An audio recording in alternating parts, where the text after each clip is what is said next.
vacunas. México no tiene investigadores produciendo vacunas. A ver, yo cuando me digas me callo y ahí la dejé. Okay. Hola, buenas noches, ¿cómo están? Bienvenidos una vez más a Polaca Poblana. El día de hoy tenemos una mesa de análisis. Mi nombre es Carla Ujiar y Karina Mellado. Y tenemos invitados muy importantes. Tenemos a Bruno Taveira, abogado. Bienvenido, Bruno. Gracias. A Ricardo Navarro, médico internista. Bienvenido también. Gracias. Y a los ya conocidísimos Eduardo Rivera, director de Reporte 1. Bienvenido. Y Josué Gutiérrez, empresario tecnológico. Gracias, mucho gusto. Y pues bueno, hoy tenemos temas como siempre muy controversiales y muy ad hoc para la noche. Empezamos, Karina, por favor. Bueno, la primera pregunta para este programa es de salud, pero enfocado a la política. Mucho se ha hablado del manejo realizado por el gobierno federal de la pandemia COVID-19.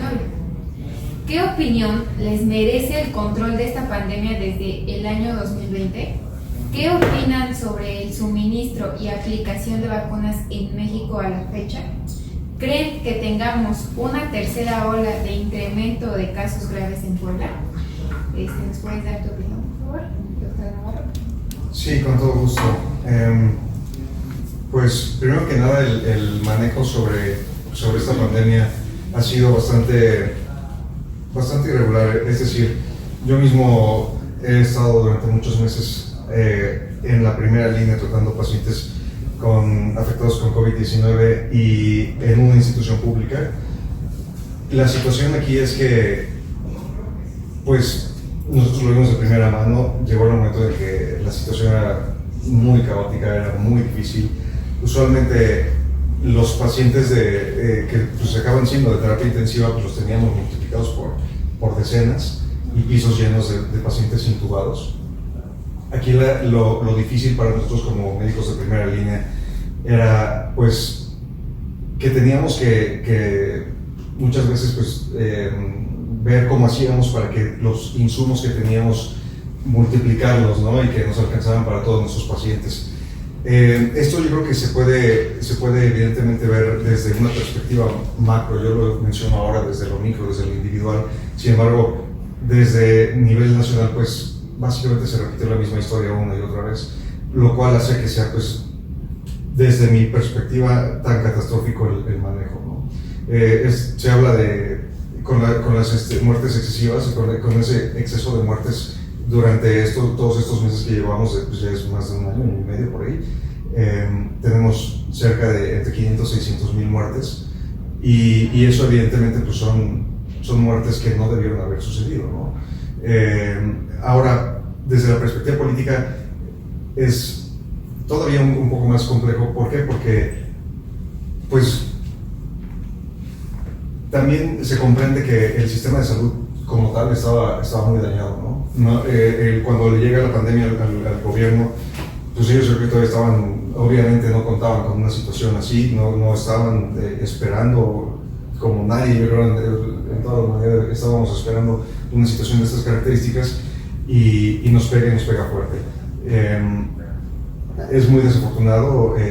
Yo en lo personal tuve que ver fallecer a muchas personas. Los muertos que he visto en mi vida son por la pandemia, desafortunadamente, quiero decir el volumen, ¿no? El grueso.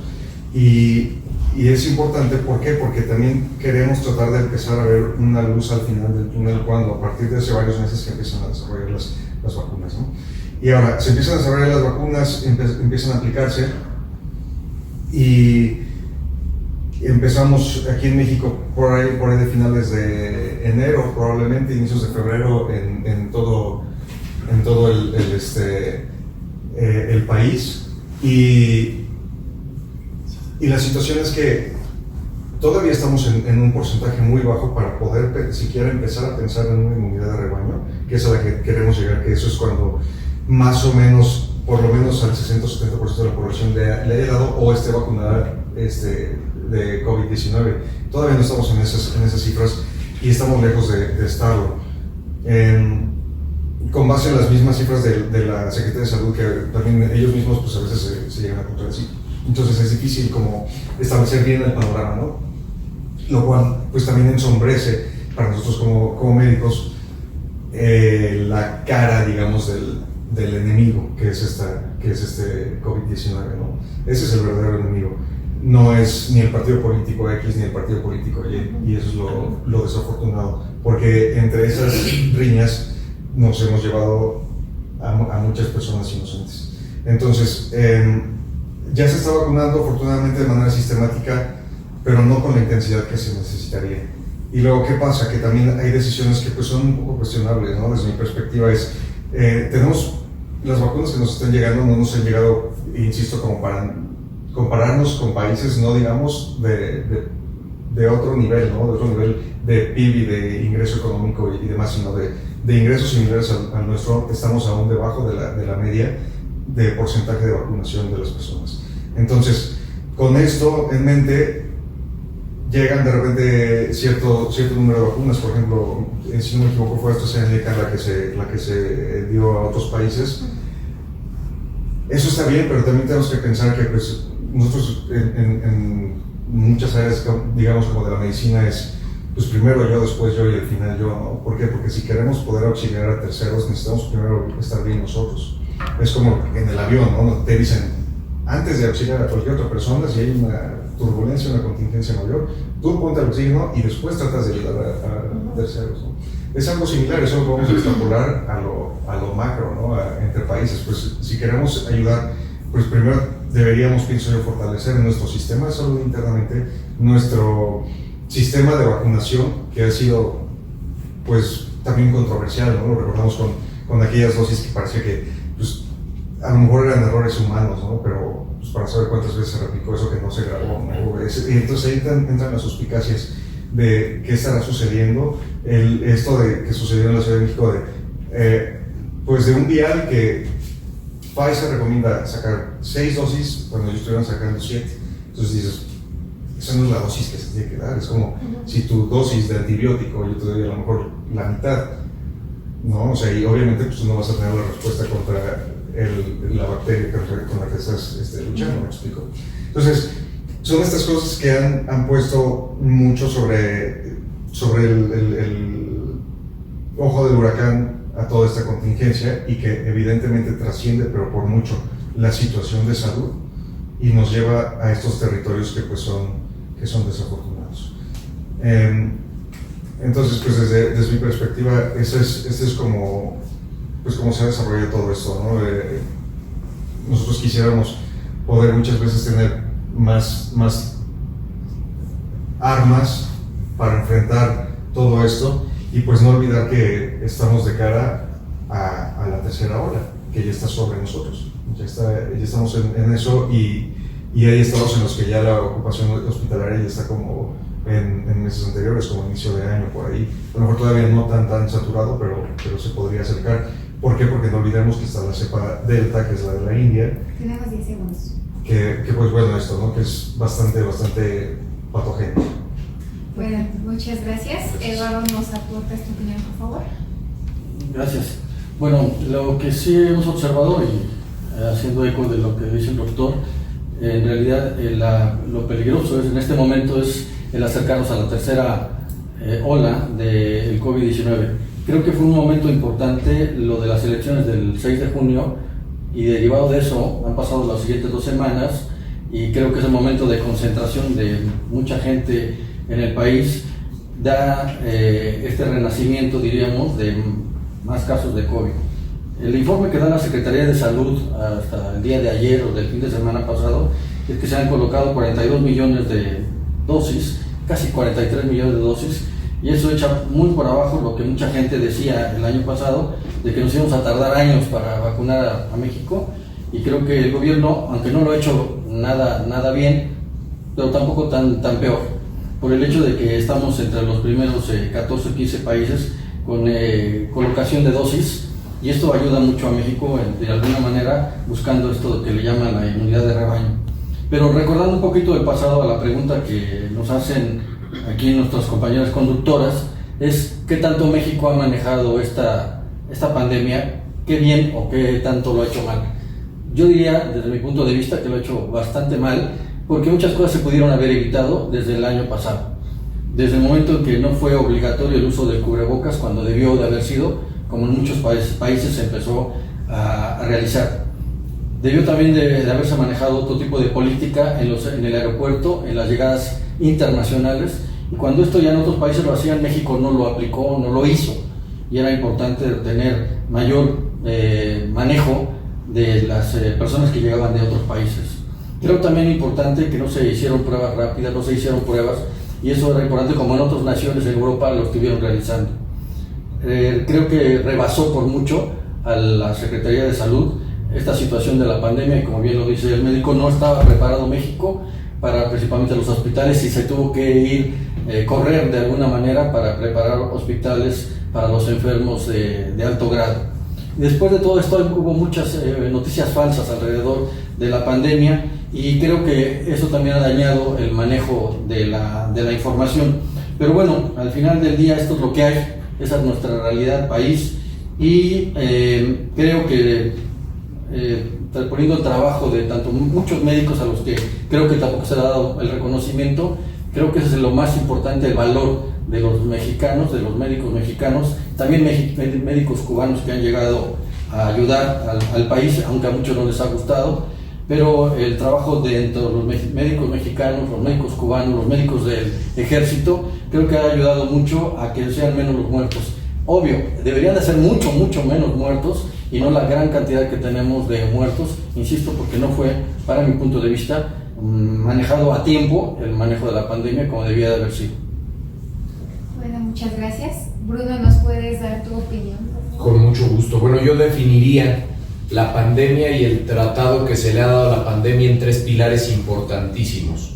Principalmente, económicamente, cómo ha manejado el gobierno la pandemia; socialmente, cómo ha manejado el gobierno la pandemia; y también políticamente, cómo ha manejado el problema de la pandemia. Y en el pilar de social quiero agregar la salud pública en México, cómo se ha venido manejando. Entonces, si entendemos la pandemia con esos 3 pilares importantes, podemos identificar en los 3 que se ha llevado una pandemia y un manejo de la pandemia deplorable. No existe otra palabra para determinar objetivamente cómo ha sido el gobierno durante la pandemia. No hay apoyos económicos para ningún empresario, se ha descuidado completamente el sector productivo, y eso ha venido muy mal, pero muy mal, tanto para la generación de empleos como para la continuidad económica que tiene nuestro país. En el sistema de salud pública, pues lo único que se nota es que existe un gran descuido en la salud pública. Tenemos instituciones de salud pública debilitados, tenemos un gobierno que entra y no obstante debilita más los sistemas de salud, y al debilitarlos más de lo que ya venía trasladándose, pues evidentemente pues no nos esperábamos una pandemia, porque esto es algo completamente inesperado. Nos encontramos con una pandemia, ningún país creo que estuviera preparado para ello, y creo que México no tuvo que haber tomado opciones de manejo de la pandemia como un Estados Unidos. Porque si bien es cierto que Estados Unidos tomó la determinación de llevar a cabo una pandemia sin bloquear la economía, dejando abiertos los sectores productivos, lo hizo porque tenía investigadores produciendo vacunas. México no tiene investigadores produciendo vacunas. Hoy veía una estadística de en qué lugar se posiciona México conforme a la creación científica de salud y educativa, y estamos en los peores lugares. Y pues qué decir en el manejo político. Realmente en el manejo político, desde el día 1 de la pandemia hasta el día de hoy, nos encontramos con puras mentiras, puras farsas. Nos cerraron los comercios en el día 1 de la pandemia y teníamos menos contagios que hoy. Perdónenme, pero sin ser experto, lo único que puedo decir, y lo reitero nuevamente, el manejo de la pandemia en los 3 pilares que establezco han sido completamente deplorables. Y hasta ahí mi comentario. Muchas gracias. Josué, cerramos contigo, por favor. Claro, muchas gracias. Pues yo creo que el principal problema de la pandemia, y al menos el manejo de la pandemia del gobierno federal, pues ese fue el problema, que lo manejaron como un tema político, cuando realmente debe haber sido un tema profesional y un problema técnico. El problema que tuvimos inicial fue que, hasta ahorita tenemos el problema. hay una desinformación brutal, entre que se ponen de acuerdo los pilares de la desinformación y entre que también el sistema de salud va bajándose toda esa información. Digo, vimos que como dice aquí el médico, al final los que deben de estar muy bien protegidos es el personal de primera línea. Digo, yo como un sobreviviente de COVID, pues vi un video y lo separan en dos temas, lo que es social y lo que es médico, porque los médicos que están en primera línea del COVID los vi muy preparados. Digo, ya ellos me decían, después de tantos muertos, pues ya saben cuál es el paso 1, paso 2, paso 3. Y ellos mismos te dicen, esto es lo que nos recomienda el gobierno, esto es lo que nos recomienda como tal estudios de COVID, y esto es lo que te recomiendo yo. Y ellos mismos te dicen, ¿qué quieres? O bueno, yo te recomiendo esta parte. Por ejemplo, el uso de ivermectina. Escuché desde 2020 que la ivermectina pues está prohibida, incluso veías videos en YouTube que estaban bloqueados por ese tema. Y a mí lo que yo sentí que me ayudó fue la ivermectina. Nada más en ese punto de la pandemia, pues es un medicamento que ha estado como mucho en tela de juicio y que apenas recientemente fue que lo aprobaron o lo recomendaron.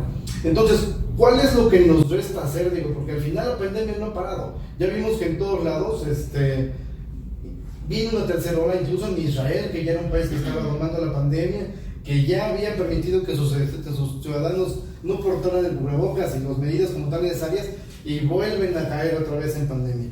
Entonces, ¿cuál es el problema que tenemos dentro de la sociedad en ciertos puntos? Como dice el abogado, pues los empresarios no sabemos qué es lo que nos toca hacer. También el sector educativo también no sabe qué es lo que se va a pasar.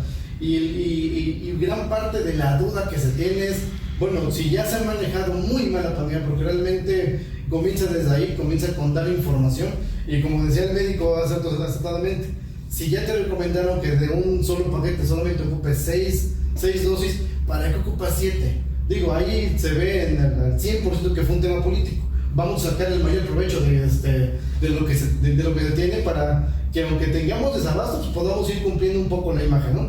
Entonces, nos corresponde como sociedad, primero nosotros mismos tomar responsabilidad de qué va a pasar en esta siguiente ola, porque la variante Delta en muchos países ya se encuentra incluso en este país, pero todavía no vemos lo más fuerte de esa nueva cepa. ¿Y qué nos corresponde? Juntarnos con sectores que sí lo manejan mucho mejor. Ahora, yo también veo un gremio médico, obviamente no todos, pero veo un gremio médico muy poco informado. Poco a poco se van informando, desde luego, ¿no? También, como bien decían, nadie se esperaba todo este problema. Pero sí me tocó vivir a mí, que ciertos médicos no sabían cuáles eran los pasos para ayudar como tal a un paciente.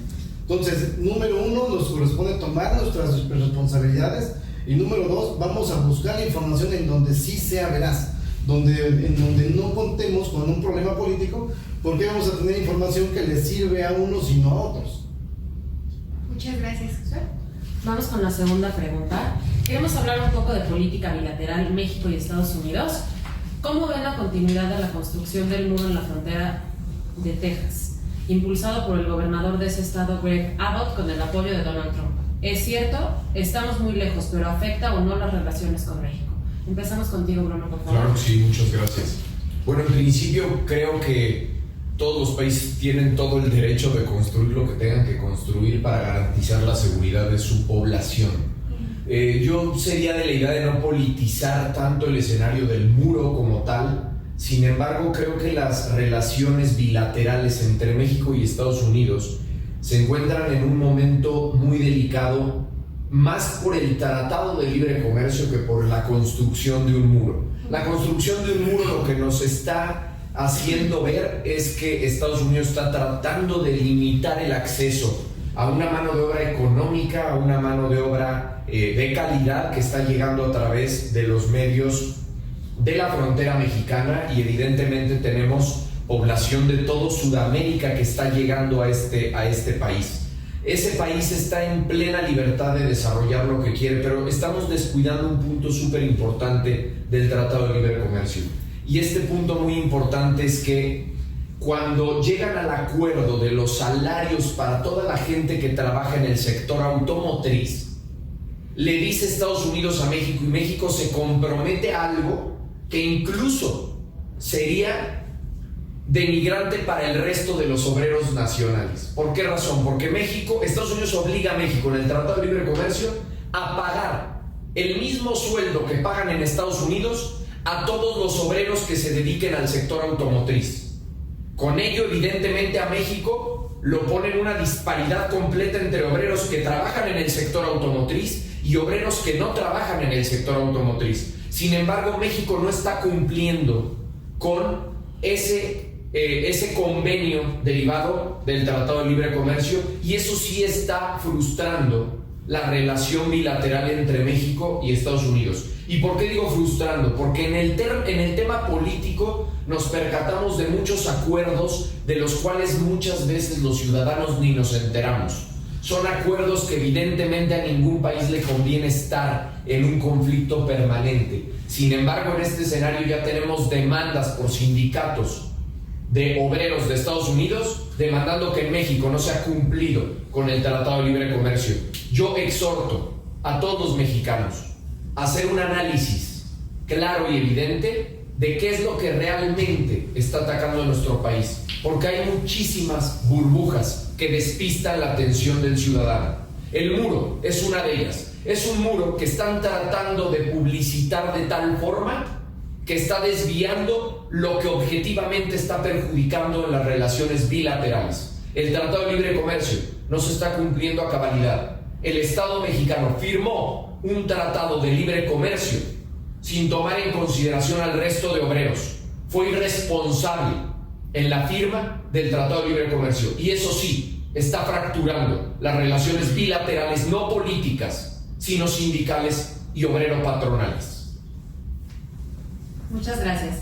Vamos contigo, por favor, Ricardo. Bueno, yo hace unas 3 semanas o por ahí estuve en la ciudad de Reynosa.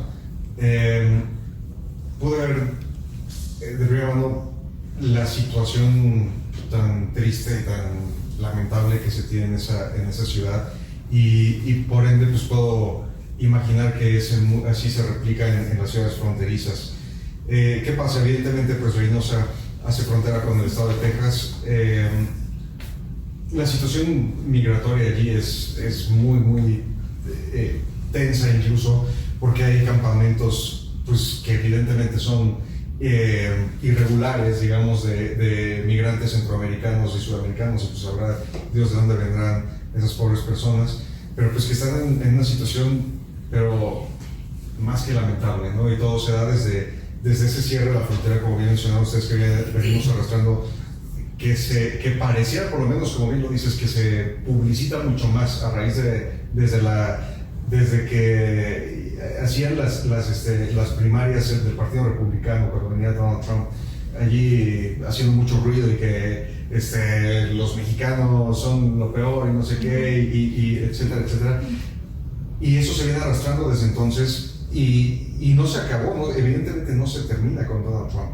¿Por qué? Porque también el muro no solo es en la frontera del estado de Texas con los territorios mexicanos, sino que también pareciera que se ha extendido a la frontera sur de México con las directrices que vienen desde Washington para decir, despliega la Guardia Nacional en la frontera sur, ¿no?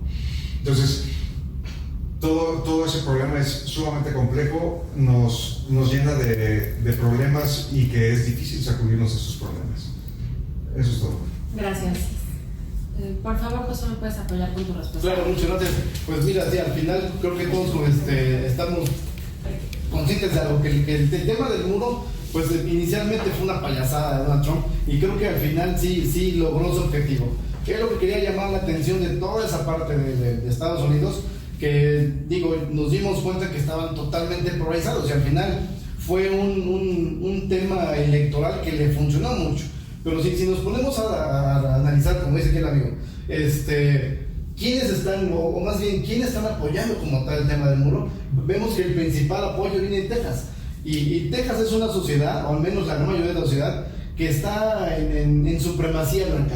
Al final durante muchos años creo que hemos visto eso como constante, y fueron los primeros en estar de acuerdo en esas políticas, o más bien ese tipo de propuestas, que más que una propuesta fue una payasada electoral. Y yo creo que lo preocupante de este punto es que, así como decíamos, bueno, tenemos tenemos mucho trato con los Estados Unidos y tenemos el problema de que nuestro principal problema no está aquí. El principal problema no es México, Estados Unidos. Te estamos cargando problemas de Centroamérica por malos gobiernos, que toda esa ola de gente pasa por nuestro país. Y lamentablemente llega a Estados Unidos lamentablemente porque al final no llega una persona de Centroamérica, de Honduras, de Nicaragua, a Estados Unidos a trabajar. Llegan a ver cómo sobreviven, y muchas veces sin un peso en la bolsa o sin un dólar en la bolsa, y son la población más desprotegida.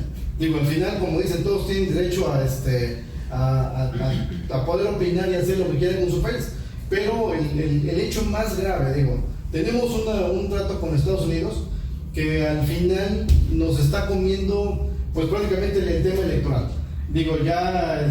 Gran parte de la campaña de Donald Trump se basó en eso, se basó en desprestigiar al migrante tanto mexicano como centroamericano, y el problema que viene después de este debate entre que nos pongamos de acuerdo México, Estados Unidos, Canadá, el problema es que Oriente nos está comiendo todo el mercado. Oriente, que en este caso China, nos está comiendo todos los medios de producción. Entonces, si nos seguimos como países, como aliados comerciales, si nos seguimos peleando entre nosotros, lo que va a pasar es que en 10 años no vamos a poder competir con países como China. Entonces, ¿qué es lo que tenemos que hacer? Número uno es, como bien dicen, es ponernos a pensar qué se está tratando de tratar, cuáles son los puntos importantes y cuáles no. Y sobre eso, no solo trabajar, sino hacer agendas. Porque para el gobierno federal es muy fácil, te regalo el agua de Chihuahua y pues no me pongas un muro, cuando realmente el muro no es lo importante, ¿no? Creo que uno de los primeros pasos que debemos hacer como país, porque primero hay que pensar en nuestra población, es cómo vamos a tener bienestar. Veíamos apenas en las semanas pasadas videos de personas de campo en donde sus animales no tenían para tomar agua, tenían que trasladar los kilómetros para que pudieran tener un poquito de agua, siendo que meses antes no tenían ese problema. Entonces, ese es el primer punto que debemos de tratar, el cómo vamos a mejorar las condiciones para nuestro país. Y segundo punto es cómo vamos a hacerle como sociedad y como país para diversificar nuestros medios de producción. Y con esos medios de producción diversificados, entonces sí podemos negociar con Estados Unidos. Porque al final, bien dijera, vamos a tener un problema no solamente comercial, sino laboral, sino sindical, sino económico. No se trata solamente de competir económicamente contra un país, sino cómo nos unimos como bloque de América para poder competir en la gran potencia que nos está comiendo muchas cosas. Lo único que pudo hacer Estados Unidos para frenar a China fue poner bloqueos, y lo que provocó es que China comenzara a invertir nuevamente en su mercado. Muchas gracias. Eduardo, por favor, cerramos contigo. Sí, gracias. Bueno, retomando las palabras del abogado Taveira en relación a los 3 ejes que él menciona, por supuesto que hay mucha verdad en cuanto a que no se está manejando como debiera ser, con la fluidez que se necesita del Tratado de Libre Comercio. Si esto pudiera ser posible, por supuesto que se estaría atendiendo el tema económico, social y político. La realidad es otra, y en este caso la frontera de 1.200 millas que tiene México con el estado de Texas es una frontera que está caliente, según lo que menciona el gobernador Greg Abbott, y por eso es que ve un sentido de oportunidad Donald Trump para aparecer y para tener presencia, para tener medios que no tiene, y que de alguna manera, aunque no creo que lo cite porque todavía falta mucho para la campaña en Estados Unidos de cambio de presidente, pero al final del día ese es el momento que está buscando para tener presencia en los medios y con la supremacía blanca. La realidad es que hay presencia de carteles, hay muchos traficantes de drogas y también de personas en la frontera de Texas, y el gobernador está juntando un billete y habla de más de $500 millones, y es interesante que los medios nacionales mexicanos no le están tomando. De ahí la importancia, entiendo yo, de que en este programa, al menos desde esta ciudad de Puebla, podamos tocar el asunto, porque somos el estado entre los 5 más importantes que exporta migrantes. Tenemos una gran cantidad de poblanos, no en el lado de Texas, pero sí en Nueva York, sí en Chicago, pero al final del día son migrantes, y hay muchos que pasan por esa frontera para llegar a otros estados. Y hay una cacería, que también no se habla de eso, de personas, en donde por el hecho de que los americanos dicen, estás metiéndote a mi propiedad sin mi permiso, sin avisar, entonces te puedo detener, o muchos son cazadores, además pueden asesinar a los migrantes. Esa es una realidad. solamente yo pienso que hay que tocar el tema en el sentido de que se prenda la luz roja y sea una constante de estar al pendiente de cómo va evolucionando esta situación en el estado de Texas. Muchísimas gracias. Y bueno, ya pasando al siguiente tema, como había dicho aquí Bruno, el abogado, realmente nos inclinan o nos desvían a las realmente atenciones que deberían de tener. Por ejemplo, ahorita yo retomando el análisis del desempeño del INE, Instituto Nacional Electoral, ¿qué opinan de su negatividad a realizar la encuesta sobre el juicio a los expresidentes? Dicen que no tienen dinero, que no les alcanza con el presupuesto que les dio la Secretaría de Hacienda. ¿En qué creen que va a terminar este asunto? Doctor, ¿nos puede dar su opinión, por favor? Sí, claro. Bueno, de entrada a mí me parece que toda esta situación de la encuesta del juicio a los expresidentes me parece una farsa. Creo que pues, simplemente la ley no debe ponerse a encuesta y no se debe pues, poner a preguntarle a la gente si quiere aplicar o no la ley. Es decir, si la autoridad actual tiene pruebas y tiene cosas comprobables, hechos con los cuales puede enjuiciar a quien sea, Felipe Calderón, sea que sea, pues deberían hacerlo. No estar preguntando a la gente si quieren, si se les antoja o no enjuiciar. Yo creo que es muchísimo, más bien se tiende a la cuestión política, esto evidentemente, un intento del observador de volver a llevar la agenda, de volver a llevar la batuta hacia donde a él le conviene, hacia donde él necesita que esté y que se aleje también el reflector de otros temas. Llámese la tercera ola de COVID, llámese la situación económica, la situación de inseguridad que está terrible en todos lados.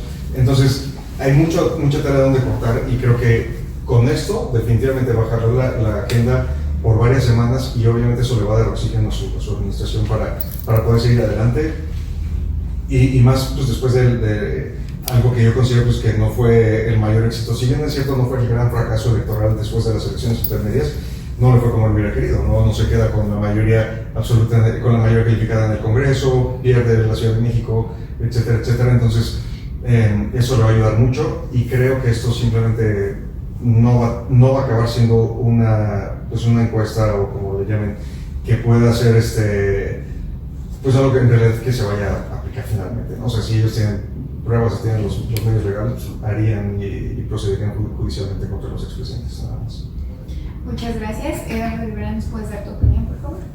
Sí, bueno, al principio el INE estuvo como que poniendo trabas. Finalmente es su trabajo y además esto no es que se lo mandate el presidente, sino que esta decisión tiene que proceder a partir de la Cámara de Diputados y el INE tendría en todo caso que haber empezado a trabajar un día después del 6 de junio. Esa era su chamba. Al final se la dieron y eso es lo que tenían que hacer. Y es una de las cosas que el presidente está diciendo, ¿por qué no lo haces, no? Y tú tienes un presupuesto, se te está pidiendo que lo hagas, tienes a la gente para hacerlo, adelante.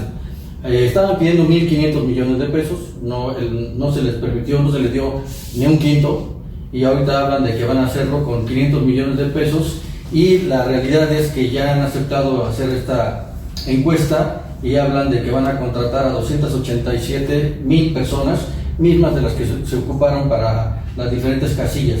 No es el total y esto significa que van a utilizar 57,000 mesas de votación. Al final del día van a hacer ese ejercicio que puede ser, por supuesto, cuestionable, pero ya es un mandato y lo tiene que realizar porque ese es el trabajo del INE y está dentro de los conceptos que esta diríamos presidencia está solicitando, no tanto si es que los pueda enjuiciar o no, o si tuvieran los datos. Yo creo que va más allá porque es muy maquiavélico este presidente y yo creo que va mucho más allá, lo habíamos dicho en la anterior mesa de diálogo, en donde lo que él quiere es exhibir y donde él quiere que no se pierda la memoria histórica de lo que hicieron estos anteriores presidentes. Y después de que salga el resultado de la encuesta, creo que nos va a salir con alguna sorpresa. No la sé, no sé cuál, me imagino que podrá salir una sorpresa para poder tener los elementos de este juicio.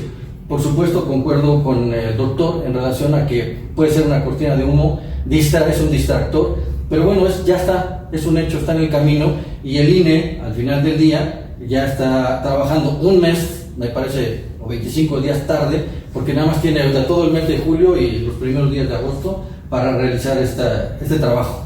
Esperamos que lo haga bien. Muchas gracias, Eduardo. José, ¿nos puedes dar tu opinión respecto, por favor? Sí, gracias.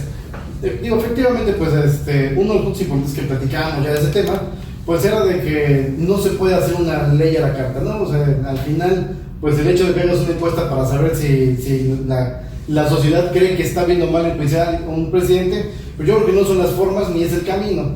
Y justo en este momento, creo que tampoco debe ser el tema de enfoque, ¿no? Os digo, se va a gastar X cantidad de dinero para hacer una encuesta que políticamente le sirve más al gobierno, o bueno, en este caso los intereses políticos, y yo creo que no es el punto que debe estar tocando, ¿no? Deberíamos estar totalmente enfocados en cómo, pues sí, salir de la pandemia, porque ese dinero, por poco o mucho que sea, yo creo que le sirve más al sector salud, o incluso al sector empresarial, que a un tema de polaridad, ¿no? Si efectivamente la Cámara de Diputados, obviamente se sabe que la Cámara de Diputados le pertenece a alguien más, ¿no?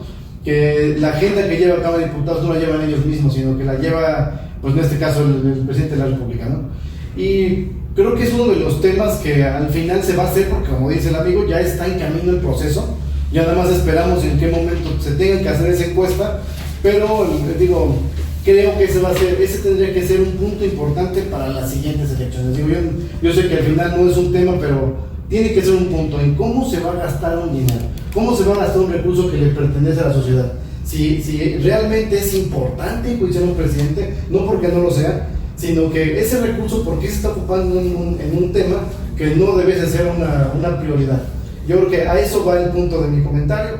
Yo creo que las prioridades deben estar muy claras, y deben estar muy claras, yo creo que de manera lógica, y no estar desperdiciando ni tiempo, ni esfuerzo, ni dinero en tratar de incrementar un tema político como pues son los expresidentes, ¿no? Y que realmente el trabajo del INE, en este momento yo creo que el INE hizo un muy buen trabajo. Muchos dicen que se gana el 10 de 10 en las elecciones, pero su siguiente trabajo debería ser el cómo vamos a lograr que sean más pacíficas, qué medios vamos a ocupar para que no haya tanto, tanto mano de externos en elecciones, ¿no? Muchas gracias, José. Bruno, ya cerramos contigo, por favor. Bueno, ¿qué tiempo tengo para contestar esta pregunta? Bueno, A ver, yo cuando me digas me callo y ahí la dejé. Okay, pero yo considero que es un tema bastante amplio. La pregunta inicia de por qué el INE no quiere aportar el recurso para llevar a cabo la encuesta de expresidentes. Primero, el INE, para que tenga recursos, se los tiene que dar la federación. No se los dio. Más bien, replantearía la pregunta y diría, ¿con qué dinero el INE va a hacer una encuesta para preguntarle a la gente si quiere o no enjuiciar expresidentes? Espérenme, y se los digo como abogado.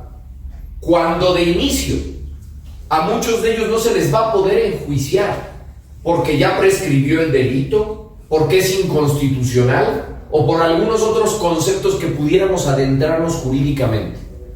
Más bien la pregunta es, ¿de dónde el INE saca el recurso para llevar a cabo la encuesta de expresidentes? Y quiero comentarles algo que vivimos apenas y que se los digo como ex candidato a diputado local. El INE es el único instituto autónomo que ha demostrado tener las agallas y los pantalones de enfrentarse a un presidente que a todas luces es un sociópata que lo único que está buscando es atacar a la gente que no piensa igual que él. Tenemos un instituto que nosotros como sociedad tenemos que defender a rajatabla y no podemos permitir que nos cambien la idea de un instituto que actuó autónomamente, inteligentemente y que ahorita va a llevar a cabo una encuesta a expresidentes caprichosa, sin ninguna intención más que política, con recursos que le sobraron. Esos 500 millones de pesos al INE le sobraron gracias al buen manejo económico que tuvo el INE. Las elecciones son un aparato democrático necesario, pero costosísimo. ¿Cómo pretenden ahora culpabilizar a un organismo que a todas luces ha reaccionado de forma íntegra porque no tiene el recurso para hacerlo? Con 500 millones de pesos que le sobran, lo va a hacer. Y el INE le pidió el dinero a la Cámara de Diputados y al presidente. Y le dijeron, no hay dinero, a ver cómo te las arreglas. ¿Qué queremos? ¿Otra encuesta como la del aeropuerto? Que tire más de miles de millones de pesos a la basura por ser... Iba a decir una grosería, pero... Adelante, por favor. Una encuesta barata, con papelitos que no dan legitimidad, que no dan legalidad, que no tienen certeza jurídica. ¿Eso queremos? No ataquemos al INE, no ataquemos, defendamos al INE, defendamos la autonomía del INE y defendamos al único organismo capaz de decirle a la autoridad presidencial que no, como fueron estas elecciones, que yo, como diputado perdedor, apruebo el gran trabajo que hizo el INE y toda la gente que participó en el aparato democrático para lograr lo que logramos en esta ocasión. Porque así como ganó Andrés Manuel López Obrador, gracias al INE, hoy en día también no tuvieron la mayoría calificada gracias al aparato democrático que tenemos los mexicanos. Tenemos que ser capaces, amigos y amigas, de saber en qué momento un organismo lo tenemos que defender. Al INE, defendámoslo, porque hizo un trabajo único y excepcional. Y que le den dinero si quieren una encuesta. Aparte, vuelvo a insistir como abogado, no hay forma de que les acrediten el delito a los expresidentes. Esto es populismo puro y debemos de castigarlo, porque como bien lo dicen mis colegas hoy en día, ese dinero, esos 500 millones de pesos, servirían para ayudar al micro, mediano empresario que tanta falta nos está haciendo. Y retomando un tema importantísimo, ¿nos preocupa el muro? Que nos preocupe que no haya empleos en México, que nos preocupe por qué la gente se va y dejemos de agradecer que lleguen las remesas, porque es el segundo ingreso más importante de México. Y a mí me daría vergüenza que no tuviéramos la posibilidad de darle trabajo a esa gente y que mejor presumamos de dónde viene el dinero. Generemos empleo, defendamos la autonomía de las instituciones y defendamos sobre todo la legalidad y la constitucionalidad de nuestros organismos. Hasta ahí mi punto. Muchísimas gracias. Y bueno, vamos con la última pregunta. Bueno, porque Loret de Mola acusó a Andrés Manuel López Obrador de que trabajó con el narco. La pregunta es, ¿qué opinión? Hay un chisme o cotilleo de prensa, se escuchan lamentos y quejas de varios periodistas. Dicen que los están vigilando y que eso es espionaje. ¿Me pueden decir, por favor, qué opinan al respecto? Empezamos contigo, Ricardo. Sí, pues nuevamente es como lo que hemos visto, creo, de manera repetida de Andrés Manuel López Obrador contra Andrés Manuel López Obrador. Es decir, él llegó al poder precisamente por enfrentarse en contra de este tipo de cosas. Llegó al poder por ser una voz necesaria en su momento, me parece, un contrapeso en contra del poder de ese tiempo, que expresaba que esas cosas debían terminar. Sabemos del software Pegasus, no sé si es Pegasus o Pegaso, Pegasus, sí. Que es el que se utilizó en su momento, que además pues fue utilizado en muchos países, etcétera, y que aquí se comprobó que se utilizó precisamente, por ejemplo, contra Loret de Mola, para espiarlo a él, entre otros, a Aristegui, si no me equivoco, etcétera. Y él alzó la voz en contra de esto, y es increíble que hoy en día él esté utilizando nuevamente estas armas pues antidemocráticas. ¿Por qué? Porque sí es bien cierto que el cuarto poder estriba, yo creo, en muchos sentidos en la prensa, y creo que es un contrapeso al poder gubernamental importante. ¿Por qué? Porque hoy en día, en una democracia joven e imperfecta como la que tenemos, nos ha servido mucho para saber y enterarnos de muchas cosas de gobiernos anteriores y del gobierno actual.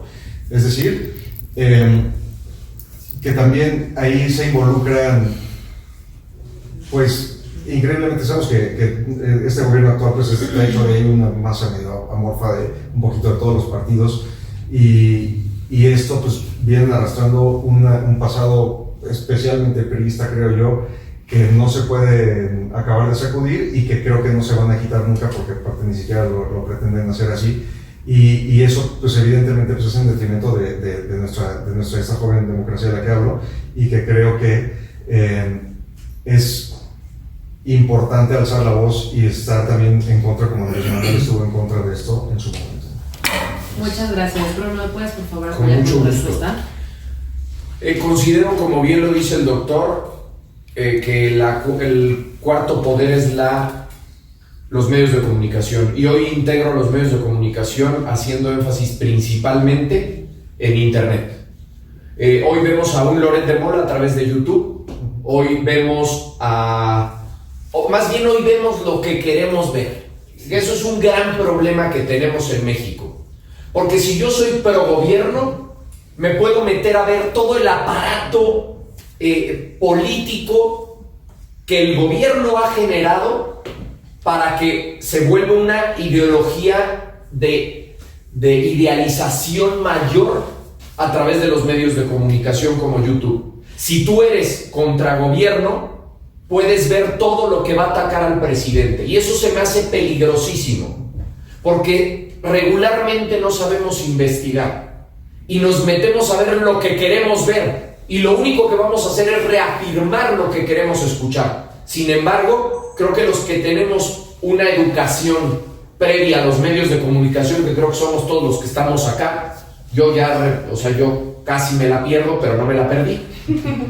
Pero nos ponían en la televisión lo que teníamos que escuchar. Hoy escuchamos lo que queremos analizar. Y para hacer una ideología constructiva, positiva, tenemos que escuchar los pros y los contras. Ese aparato de injerencia hacia el periodismo, creo que hoy se empieza a perder fuerza. Es importante que lo sepamos, y derivado de eso nace un estupendo programa, y lo digo estupendo programa porque es un estupendo programa, como lo dice Broso, de diversión familiar, que es La Mañanera. Sin embargo, este programa demuestra la preocupación del presidente de la libertad de expresión que hoy en día tenemos, y se la debemos a los medios de comunicación por internet, no a los medios de comunicación tradicionales. Es correcto. Evidentemente castigo por completo que haya una injerencia hacia la forma de vivir de los periodistas y demás. Por supuesto que debería ser un delito, y un delito grave, castigado, y sin duda sin algún tipo de fuero para todos esos políticos que ingieren en la vida privada de los periodistas, porque les debemos como sociedad mucho y mucha libertad. Muchísimas gracias, Bruno. Eduardo, por favor, vamos contigo. Gracias.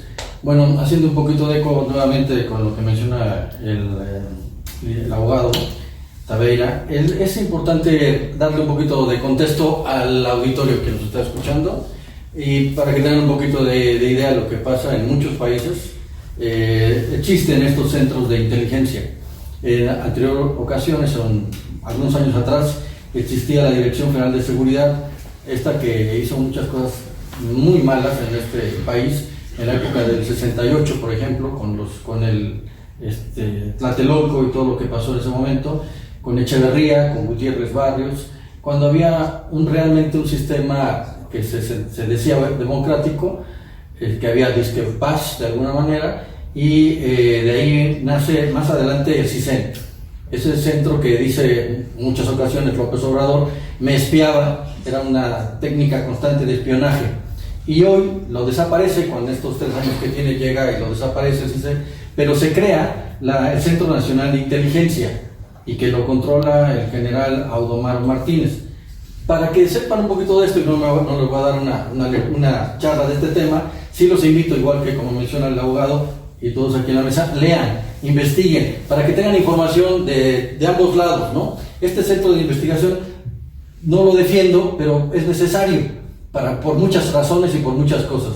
Cuando se compró esos equipos israelíes de inteligencia, no lo compró nada más el gobierno federal. Está el caso muy sonado de Rafael Moreno Valle, en su loca aventura junto con su esposa de querer ser la monarquía poblana y de querer ser el candidato a la presidencia de la República, compró ese aparato.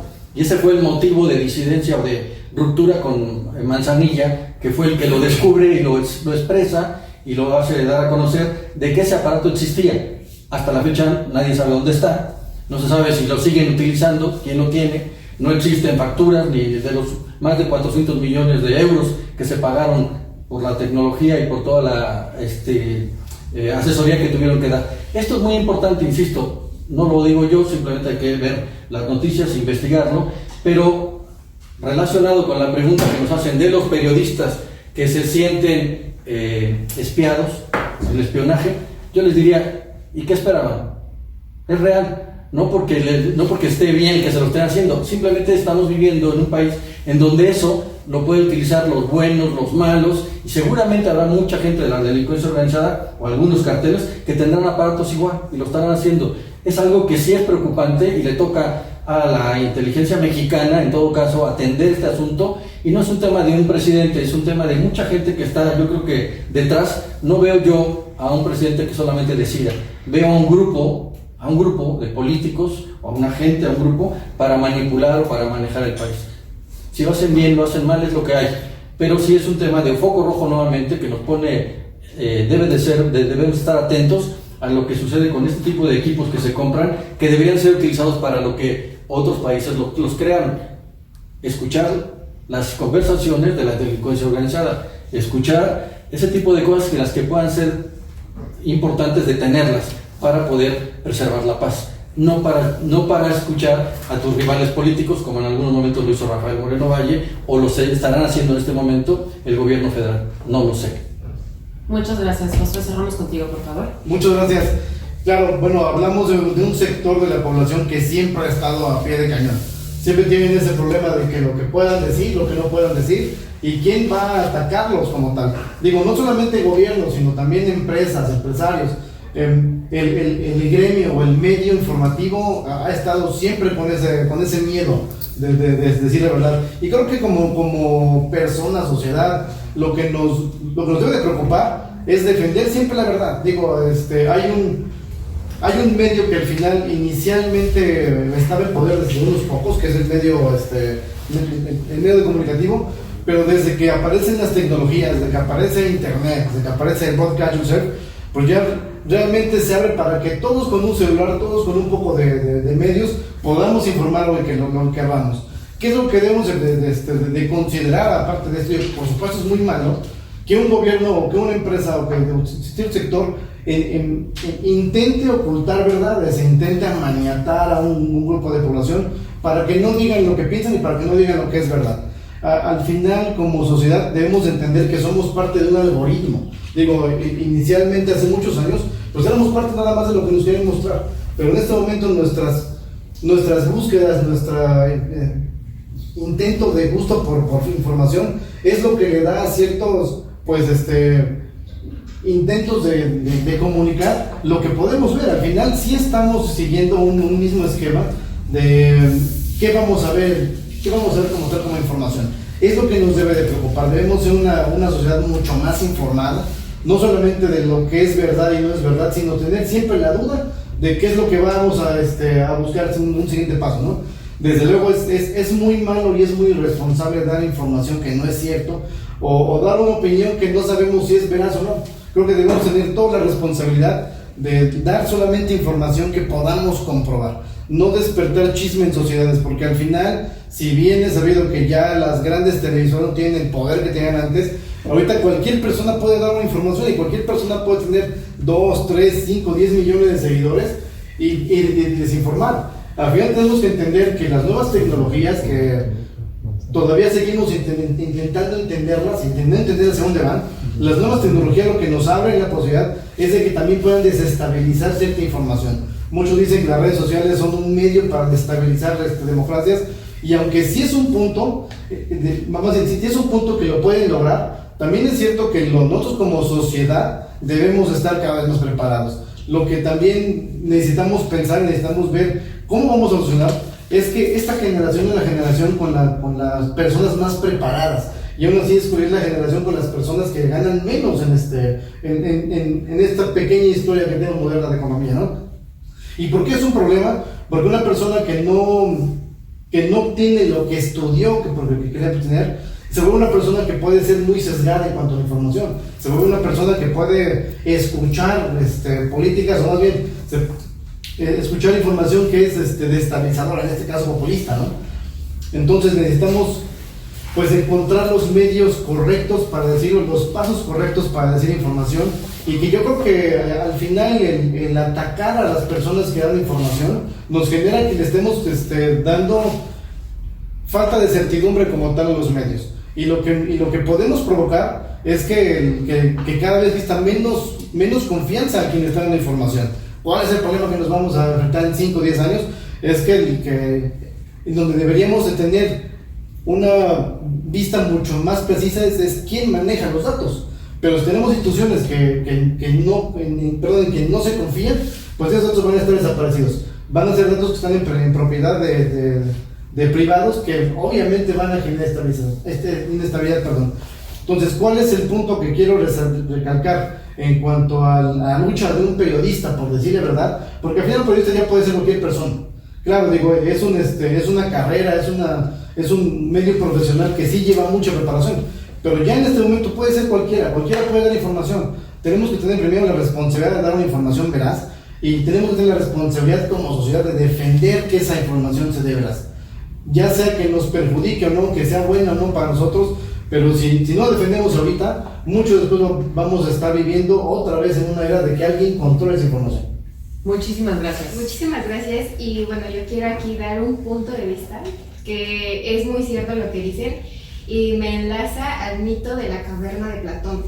No sé si lo han escuchado, que se divide en 4 fases, y obviamente es el ámbito sensible y el ámbito intangible, ¿no? Aquí, como lo manejan en la primera fase, son la persona que no quiere cuestionarse, no quiere salir más allá a investigar, a analizar lo que realmente está pasando. Y nada más están viendo pues el entretenimiento que es la radio. Sí, cualquiera puede dar información, pero no toda información es verídica, no toda información es real como la sacan y lo venden los medios. Hay algunos medios que te la venden, y ya por aquí los que realmente están todo el tiempo viendo la tele se preocupan en lugar de andar investigando, leyendo y analizándolo, ¿no? Entonces por eso me lleva al mito de la caverna, que lo analiza Platón, y es muy cierto. Y bueno, para finalizar ahora sí, me gustaría dar la última pregunta. ¿Qué opinión les merece el acercamiento con los empresarios poblanos del presidente municipal electo Eduardo Rivera Pérez? Eduardo, ¿nos puedes dar tu opinión, por favor? Sí, claro. Ya lo habíamos mencionado también en otra de las mesas de diálogo, y que el perfil de el tocayo Eduardo Rivera lo veo como un candidato natural a la próxima gobernatura de Puebla, por parte del PAN seguramente, ¿no? O de la alianza tamalera con la que él participó. Al final él como persona me parece que hace pues lo necesario, está teniendo que trabajar sus fichas de alguna manera antes de que llegue a la presidencia municipal, porque se está mirando en ese perfil de futuro, y creo que tendrá que esforzarse por hacer un muy buen gobierno en la ciudad de Puebla después del negro pasado de la señora Claudia Rivera. Y creo que el acercamiento con los empresarios es una cosa lógica, bastante buena, razonable, entendible, y espero que exista realmente esa comunicación con el empresariado poblano, no solamente la parte de la industria, sino también la parte de la construcción. Hace falta muchos proyectos en Puebla porque se realicen, realmente que está creciendo la ciudad, buscar la manera de que no haya tanta desigualdad con el empresariado. Lo veo muy bien, lo felicito, y espero que pues su gobierno lo inicie con el pie derecho, y que en breve presente el plan de desarrollo de Puebla y viene también el plan de los primeros 100 días, que es lo normal en un gobierno municipal que dé pauta al futuro de lo que él quiere hacer después de los siguientes 3 años, ¿no? Muchas gracias. Josué, ¿nos puedes dar tu opinión, por favor? Claro, ya para finalizar igual, es bueno, toda apertura se agradece, nada más yo pediría, tanto al gobierno como a la sociedad, que pidamos ese pequeño espacio de opinión, y pidamos ese espacio no solamente para empresarios, sino para microempresarios, para emprendedores, para estudiantes, para ciertos sectores de la población, para que todos podamos tener cierta injerencia como tal las decisiones. Recordemos que un gobierno no nada más gobierna para un sector, sino gobierna para todos. Pero también es responsabilidad de todos nosotros, pues, solicitar y pedir ese tipo de espacios. Se agradece, se felicita obviamente la iniciativa de querer escuchar, y pues nos toca no solo participar, darle la debida importancia de participar, sino también buscar nuevos caminos para que al final de cada gobierno tengamos un resultado para nosotros. Digo, si bien es entendible que cada gobierno quiere hacer su meta, también tenemos que entender que 3 años es muy poco para intentar un cambio real. El cambio le pertenece a la sociedad y creo que de ahí tenemos que partir. Muchas gracias por el espacio. Muchas gracias. Bruno, ¿nos puedes dar tu opinión? Claro que sí. Primero que nada, muchas gracias por lo de tamalero. Yo formé parte de esa coalición con Eduardo Rivera. Sin embargo, quiero comentarles algo. Los empresarios poblanos, más que un gobierno, estoy seguro que con Eduardo Rivera van a tener un aliado. Y considero que el empresariado poblano requiere de un socio que esté dentro del gobierno, el cual ayude a que la gestión de la documentación sea rápida, sea en línea, sea veloz, porque eso le cuesta mucho al empresario. Y sé, y me consta, que Eduardo Rivera está muy enfocado en apoyar al empresariado poblano. Sé perfectamente que una de sus propuestas de campaña era flexibilizar las gestiones para todos los permisos y documentos que se necesita para abrir un negocio, y sé que el empresariado poblano con Eduardo Rivera tendrá un aliado que nos va a ayudar al crecimiento y principalmente a corregir el rumbo de Puebla. Gracias por el espacio. Muchas gracias. Doctor Navarro, nos finalizamos con usted, por favor. Sí, muchas gracias. Pues bueno, creo que definitivamente, como se mencionó previamente, es importantísimo, e incluso regresamos hasta la primera pregunta cuando hablábamos de la pandemia. Hay una situación de la que todavía no hemos salido de la contingencia, y creo que definitivamente el lado empresarial no se ha visto beneficiado en todo este tiempo, y es una excelente noticia que se pueda hacer una auténtica sinergia con el empresariado, no solo de Puebla, evidentemente, a nivel nacional. Urge, y va a ser un gran acierto si se logra tener un trabajo de la mano entre esos dos sectores. Y obviamente hablamos de empresarios, pero pues desde, no sé, un conductor de transporte público que se puede asumir como empresario. Exactamente, y de ahí hasta el nivel que queramos mencionar, ¿no? Entonces, si se logra hacer un buen trabajo, una buena unión, y verse como fuerzas que se complementan el gobierno con los empresarios, estoy seguro que va a ser un gobierno exitoso. Muchas gracias. Gracias a ti. Y pues bueno, hemos llegado al final de esta mesa de análisis. Quiero darle las gracias a todos mucho por venir. Bruno, muchísimas gracias por estar aquí. Ricardo también, muchas gracias. Y muchas gracias a ustedes también, chicos. Y pues bueno, por favor esténse pendientes el próximo viernes, sigan sintonizándonos. Me presento nuevamente, Carla Orquía y Karina Mellado. Muchas gracias.